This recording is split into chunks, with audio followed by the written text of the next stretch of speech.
Welcome to the corridor. My name is Angel Leon, your host, and today I'm with Samara Mejia Hernandez, and she's the founding partner at Chingona Ventures. Samara, thank you for being here today, taking the time to talk, a little bit about yourself and your story. But give people the one-line version, right? What is Chingona?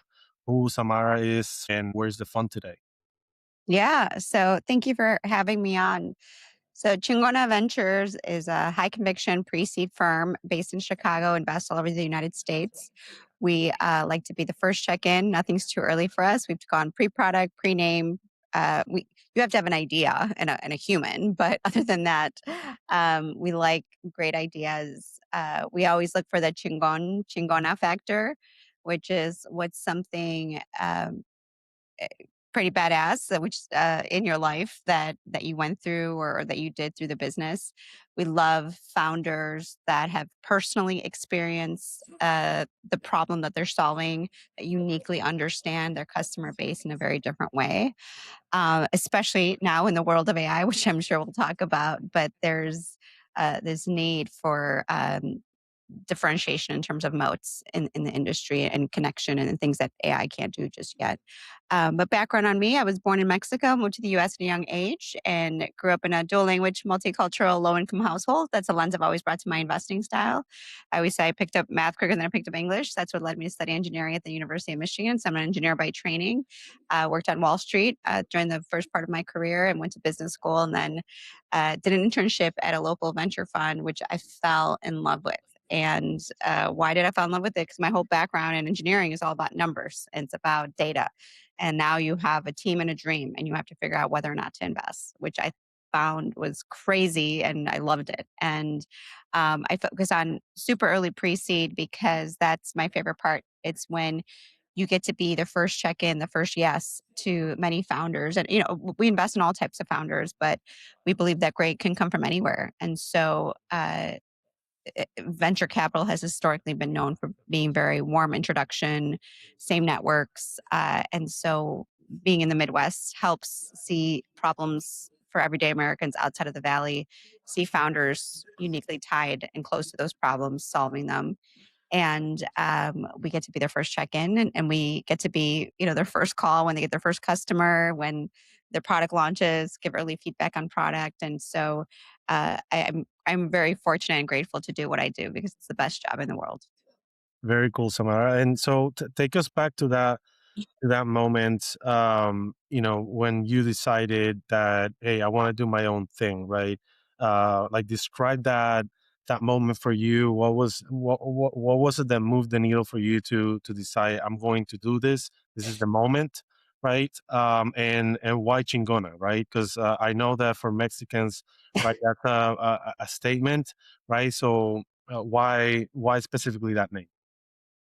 Yeah. So, they always say when something happens, it's always a mix of hard work and luck.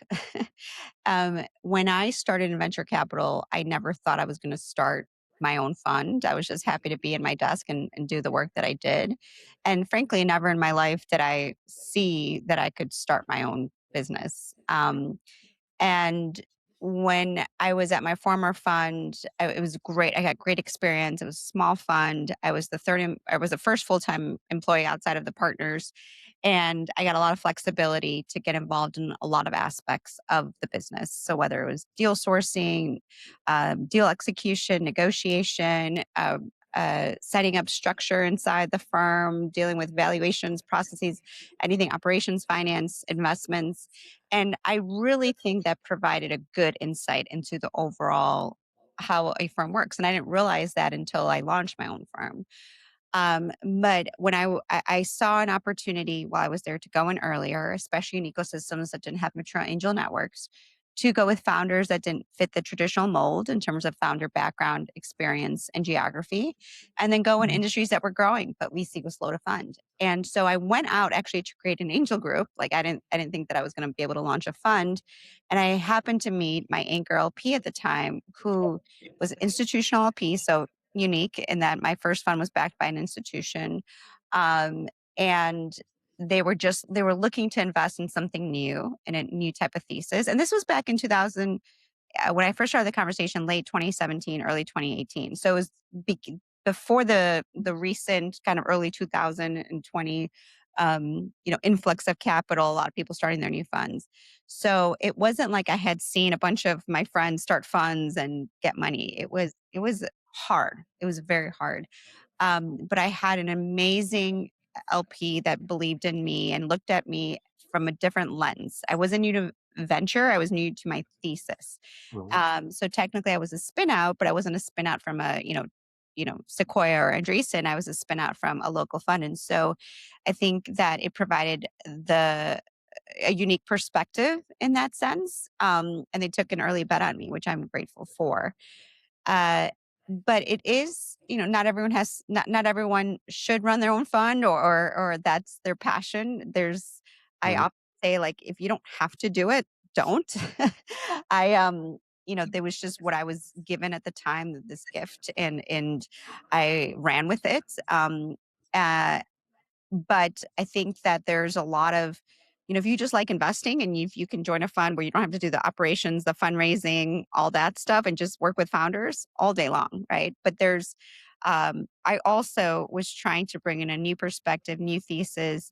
I love bringing in new types of decision makers to the table. That's just also a personal passion of mine. I want to make obviously money for our founders, for our team, for our investors, and we get to decide who gets backed, what problems get to be solved, and you get to be a small part in that, a small part in be able to help create the future you want to live in, which is really powerful and beautiful for me. So, um, I worked my butt off my whole life, but I also had an amazing early investor that took a chance on me, and particularly why Chingona, the name.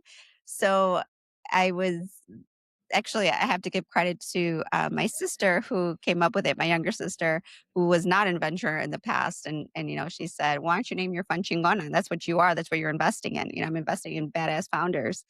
And it's a very bold and in some cases controversial word in Mexican Spanish. I mean, it's definitely cooler and bold in the younger generation. The older generation, there's a lot, Right. it could be contradictory, I guess. I don't have a marketing background. I'm an engineer by training, but it certainly gives us great inbound. It's certainly differentiating for sure. But it also is what we're trying. It expresses what we're trying to do in the ecosystem. I mean, it's pretty badass being a solo GP Latina from the Midwest, trying to do this Mhm. and generate outsized returns, and just to happen to do it in these with these incredible communities and founders. And so it helps when I have imposter syndrome, certainly. And then the logo actually is from tied back to, well, the name Chingona, but also the logo is tied to Mexico, and it's tied to my heritage and tied to all the people that all my family members that works there, um, throughout their whole lives and weren't able to start their own businesses and do this. Both my grandfathers were migrant farm workers, and it's a tie to their what they were trying to build and they were trying to do that now we're able to do. But it's also from the logo is from the 1968 Olympics. It was the first time that the Olympics were held in a Latin American country. And there was a lot happening in the late 60s, early 70s in the United States, with a lot of discussions Mhm. frankly still being discussed today. And there was a movement towards this, and so it kind of ties to that and the movement that we're trying to make in venture capital. So there's a lot of nuances with that, and I love it. And I get a lot of positive and feedback, and people want a lot of our swag. So that's kind of the probably the next thing I need to. Yeah.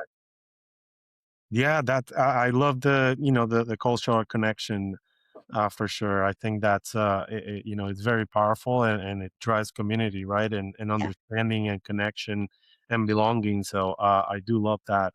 So when you raised that first fund, right, you were backing founders that a lot of people overlooked, right? So can we dig a little bit more on the thesis itself, and Yeah. what were you seeing in those founders that the rest of the market wasn't seeing?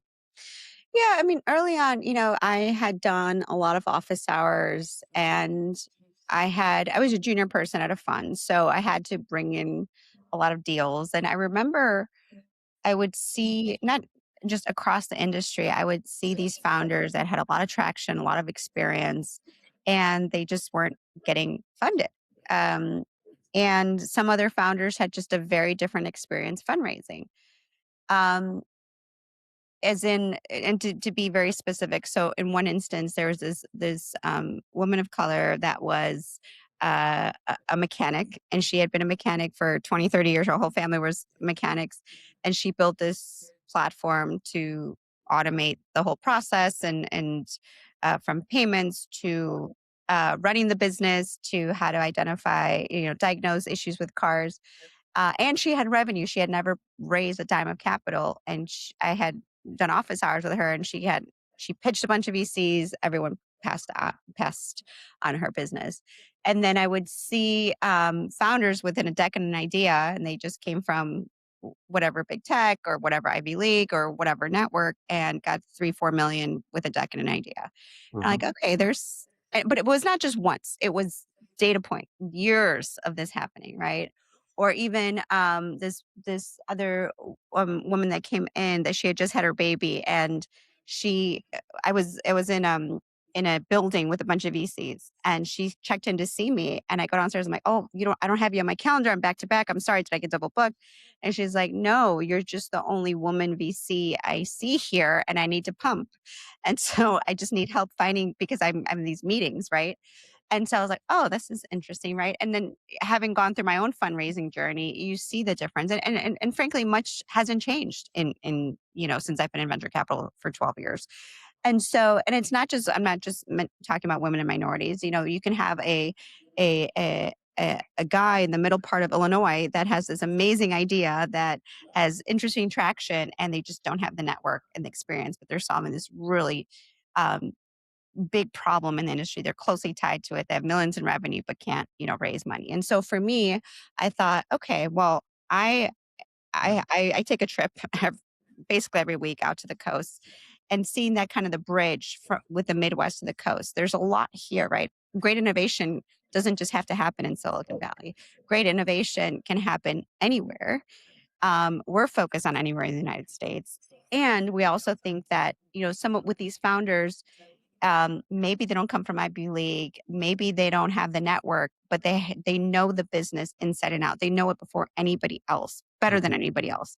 And if we can be their first check, and we can help them, connect them with venture capitalists, we can show them what it means to be a venture backable firm, Yeah. which is Mhm. fast growth, go like crazy, right? Like, it's very different than running a lifestyle business. Um, but to be able to do that, and ultimately it's creating wealth for different communities, Mhm. right? And so to be able to see that, for us, we think geography, we think proximity to the problem, we think that, certainly our backgrounds and being part of those backgrounds that they're solving for, I think really helps see the problem in a different way. Very cool. I love the again the proposal, right, that innovation can happen anywhere, right? And there's a lot of like silos, I believe, right, that I think they're overlooking everyone else in between, and like you said, there's talent everywhere. And so I love what you have built already, what you have done, and when you were raising that first fund, right? You do you remember that very first check that you wrote, and what did you feel at that moment, and did that investment teach you something? Yeah, yeah, yeah. So, and there was, I think about two checks written like within a week apart.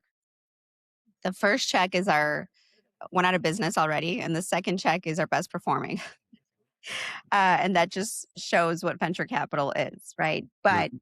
the first time to have the freedom to be able to say yes right away and not have to convince anybody, because I'm a sole GP, and I was intentional from the beginning because the problems that we were solving, what we were investing in, was very different than in the past. We don't chase the hype too. So to be able to be the immediate yes, the first check, felt very liberating.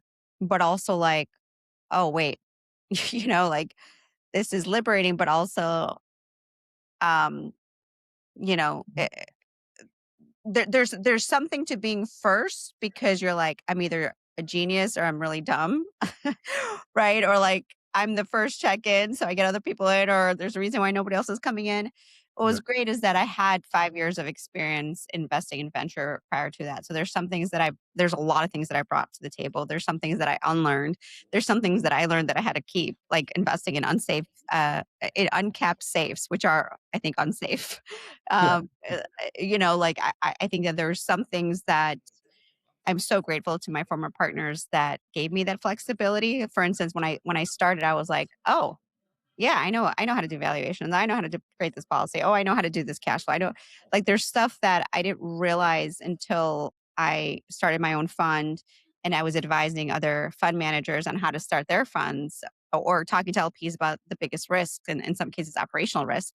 I was like, oh, yeah, that's checked off. We just have to work with our new thesis. And so, for me, there was a lot of things that I already brought to venture capital that into my new fund, which I was grateful for. Um, but also with these first checks, it felt really liberating. Um, but also I realized very quickly, I'm like, okay, I need to ensure that I still have a structure and process. Not that I needed to, because per our limited partnership agreement, I could just make a decision and that's it. Mhm. But I wanted to make sure that I had guardrails around my decisions, that I um, could double check myself, right? And making sure that I saw all the different aspects of the deal, which you get when you have a team of people that can push back on you. And I didn't have that, which there's some greatness to that because I can move extremely quickly. I can technically make a decision within a 30-minute call, and that's proved out well for me in some cases and not so well in some other cases as well. So I needed to bring back my structure that I created in my former fund and say, okay, what's our process? What's our structure? What are we asking? What's the framework? What are the red flags again? What's going to get us to yes or no? And then in my former firm, I had invested in a little bit later stage where this was like literally sometimes team and dream. So people are like, what are you going to do diligence? And so I create a slight different framework around it, create checks and balances internally. And so people are surprised. They're like, oh, you're solo GP. You just kind of make whatever decisions. They're surprised at how much structure and process we have. It's by the nature of who I am as an individual, but also it helps us scale the small team. It helps us train people brand new, and it helps us, I believe, make better decisions, both from a de-risk perspective, from a bias perspective. So, for instance, we have everyone fill out the same form when they come into us. So, whether anybody in your audience that doesn't know me wants to apply for funding, or it's a warm introduction from a close friend, they all go through the same process. And that's intentional by design. One, it helps us scale, prepare for the meeting, but two, it helps us ask the same questions to everybody up front and help reduce bias, as everyone in the industry does have bias. It actually helps us go beyond our network. So, for instance, I did a show on Bloomberg a few years ago, and there was a founder listening from Colombia, and he was like, "I'm like, here's the link. Apply." He applied. And then a year later, we made the connection, and then I led his oversubscribed round, and he's doing incredible. So it allows us to do a lot of things that we're trying to kind of break in venture capital, right? This kind of hype cycle, warm introduction space, and it's worked in the past and it will continue to work, but I think that there's also opportunity to find alpha in other places that others aren't looking. Very cool. And to talk a little bit about AI now and more on the operational side of things and the processing side of things, right? One, have you noticed any trends, for example, in the Latino community right now in terms of AI, and how is AI affecting or not, right? How you guys source through deals? Yeah. So there's AI as a whole, right? AI in the bubble that we're in, AI in the United States, and then AI with the Latino community. So I'll address both. Um, First, AI in tech. I think that you know, first, when I first started in venture capital, in 2014, 2015, it was we were talking about MLAI. Like we did sessions on that. And so this isn't brand new. I think the wave recently is certainly here to stay, and I think for me early on it was a little scary. So I feel like I'm a late adopter, but I was just texting with a colleague of mine. He's like, be surprised at how many VC firms actually haven't even adopted it as much as we have, right? And so I think you have to, no matter what industry you're in, no matter what age you are, you have to understand it, um, and not necessarily be scared of it, which we'll Mhm. talk about in the second bucket of the general population. But there's I I told my colleagues, I'm like, if I were to graduate today from undergrad, this would be my perfect role. Would be like an AI finance role, which is basically what I'm trying to hire now. And um, it's basically there's so much right now and so quick in AI from an operations perspective. We can supercharge ourselves and do things with less people, Mhm. quicker. And for me, that's really incredible because I have a structure and process for everything. Like we've been able to scale ourselves without AI for a long time. And Mhm. now I'm just seeing the potential and the power of it. But that's just internal AI operations, right? The second piece is how we look at deals. So what's really interesting is like that whole thing has changed. So, Mhm. what we used to see regular, recurring, repeatable businesses, like that's all out the door. So how do you assess an AI native AI company when they have quote unquote pilots? Mhm. But what you don't may or may not realize is that every enterprise is testing 10 to 20 companies and then they'll choose one so on the to convert into a full contract. And what does that look like? So are the pilots actually going to convert? What do the contracts actually look like? What are the margins? Margins used to be 70, 80%. Now they're on Supernova AI companies, 25%, right? 20 to 40%. So industries like services businesses that weren't necessarily interesting are now becoming interesting because they can get to revenue very quickly. They have the same margins as some AI companies, and so we're looking at those differently. We're looking at moats differently. So what used to be product, capital, speed, that's not necessarily a moat. So what is the moat? And sometimes it is the services piece. So we have a cybersecurity company that has this services layer with a hardware piece, and hardware and product is becoming kind of commoditized. And so, especially in an industry where there's trust, you need a lot of trust. You need these services business, you need these experts, right? And so, and also even age, right? There was a whole wave, but there always been like young founders drop out of school. That's interesting. That's still interesting. However, uh, don't old people like I put myself in that bucket. Don't count yourselves out, right? Because now you have that expertise that people want to be able to train the AI models, to be able to see their hallucinations. You know the process inside and out that maybe an undergrad wouldn't necessarily know, especially again in industries where there's a lot of trust and expertise that is required.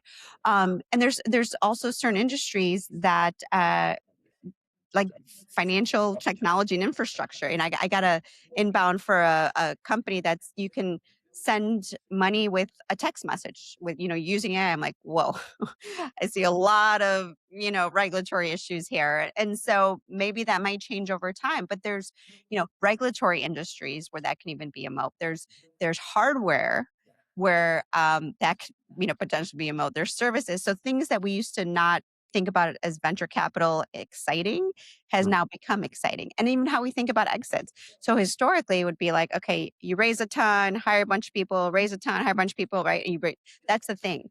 And now we're getting decks where it's like, I never want to raise more than 10 million. I don't want to have more than 10 full-time hires. We don't need to, right? To get to a Yep. certain point where you can still, as a VC fund, get venture-like returns. You just don't get diluted as much and you can, grow faster or even getting to an MVP. Um, a minimum viable product is 85% of the cost it used to be. So, and that'll touch into kind of I'll touch on the second piece of it, so what I just talked about was my little AI bubble. Okay. Uh, if you, I saw a report the other day that it was like about 70% of the general population doesn't trust AI, right? Mhm. And being put in the middle, in the middle part of the country, the Midwest, you get to see that. There was the commencement speakers recently that got booed with, talking about AI with the younger generation, who is supposed to be the ones that are like the most want to adopt this Mhm. technology. So you see outside of this bubble that there's a real it's scary. It's scary for a lot of people. And I really think that AI has a marketing problem. I talked about this recently because, yes, there is a lot to worry about for sure. Um, but there's also a lot of good that is coming out of it. Mhm, You see a lot of people that, I mean, I don't think that, yes, jobs will be replaced by AI, but they will always be replaced by something. mm, I see it as AI creating more meaningful work, be able to focus on the things that are more important so that you have time to do the more higher value things. mhm, I see AI as creating new products, new industry very quickly. And actually, I see it as leveling the playing field in many cases, which touches on the Latino community, maybe some other communities that haven't historically been able to get access to venture capital, and maybe they don't need to get access to venture capital to create a meaningful business. I also think about it in healthcare, for instance. There's a lot around. How many stories have you heard of people saying, "My doctor couldn't diagnose this. I gave them my records, and I was able to accurately diagnose myself." mhm, I had a little kid party this weekend for my 7-year-old, and there was a bunch of parents, and I'm running around cleaning, whatever. And then people are talking about AI, and I just go into it, right? And I hear all these stories of someone that was able to redo their garage just asking AI, and someone who solved the health problem with AI. And then how it relates to the Latino community in particular. I'll tell kind of a funny story which relates to health, the second bucket and the third bucket, the AI for good and the Latino bucket. So my daughter was playing with my husband and somehow fell and then her arm hurt and she couldn't like she was screaming. So we thought that she had a broken arm. So they right, took her to the emergency room. I was traveling. They took her to the emergency room and MRIs wasn't broken, nothing, but she was uncontrollably crying. For 2, 3 days, she was uncontrollably crying. So then my son, the next day, he, like, fell, hurt his arm, hurt his leg or something, and then my mom was like, "What is going on?" And so she lights a candle and then just like, fragrance, and it explodes. So she's like, "Someone did brujeria on us, like, I know it, we need to get a limpia, something, like, we need to light a candle to get the bad energy out. Someone did witchcraft on us, we need to get the bad energy out." So she lights his candle, and then my husband goes on ChatGPT a few hours later and then looks up, you know, my daughter's condition, and then he figures out that it might be nurse's made elbow, which is little kids have a lot of loose cartilage and their bones kind of all over the place, so it could just be misaligned and literally just have to go. You could do it by yourself, but we went to the doctor and then she just straightened out her arm and it was solved. It was solved, nice. right? And I like to I joke that it was like Avela and ChatGPT that helped my daughter cure, her arm. But um one, I touch on, like, AI for good, right? There's a lot of things happening that Definitely. my husband, who has no medical background, was able to fix. But I also think that there's stuff around the Latino community that's really interesting, right? Because, uh, there's, I don't think we've got I mean, we're certainly at the early stages of AI, even though a lot has been done, and a lot of it is around productivity. Oh, But there's a lot here that we haven't even touched on in the Latino community and being very culturally relevant and being very specific to our unique needs. Um, my sisters and I were like kind of joking, but like consejos.ai or like my mom says dichos.ai, like something, mm, right? But like to connect us more. And I actually invested in a company that is doing just that. Actually, it was a Latino founder, Cuban. They just launched, but they're doing AI for fun essentially, but more connection. mm, So instead of thinking like, oh, AI is going to replace us, and in some cases it might replace some jobs, but also how can AI make us more human? How can AI connect us better in a unique and authentic way? mhm, And I joke. So the company I invested in is a company that will kind of be more personal and do the more connections with your friend network and connect you to unique recommendations that are very different. Because I'll ask AI, the different AI platforms, the same question as I asked this mhm, company, and it will give you very different responses, very more personalized. But I message my team, and I'm very much somebody that goes straight into business. I'm not like, "Good morning, how are you? Do you have a nice day?" And then go. No, I go like, "Hey," go straight into business, and my team jokes, "That's how I am," whatever. And this app that I invested in will it's funny because 'cause it'll be like, "Hey, do you want me to send a note to your colleague that they're doing a great job and to have a nice day?" I'm like, "Oh, yeah, please, yeah, send it." Right? And so my friends say that it, like, makes you AI helps you become more human, and so there kind of a joke, but there's a lot of things that we can do with AI that we haven't even explored.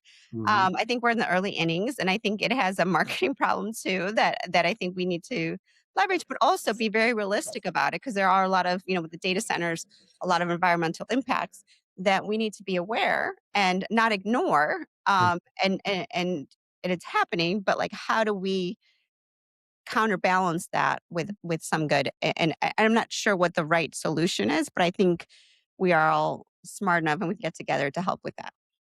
So where is Chingona Ventures headed now, right? And what does success look like from your perspective, right, over your next 5, 10 years?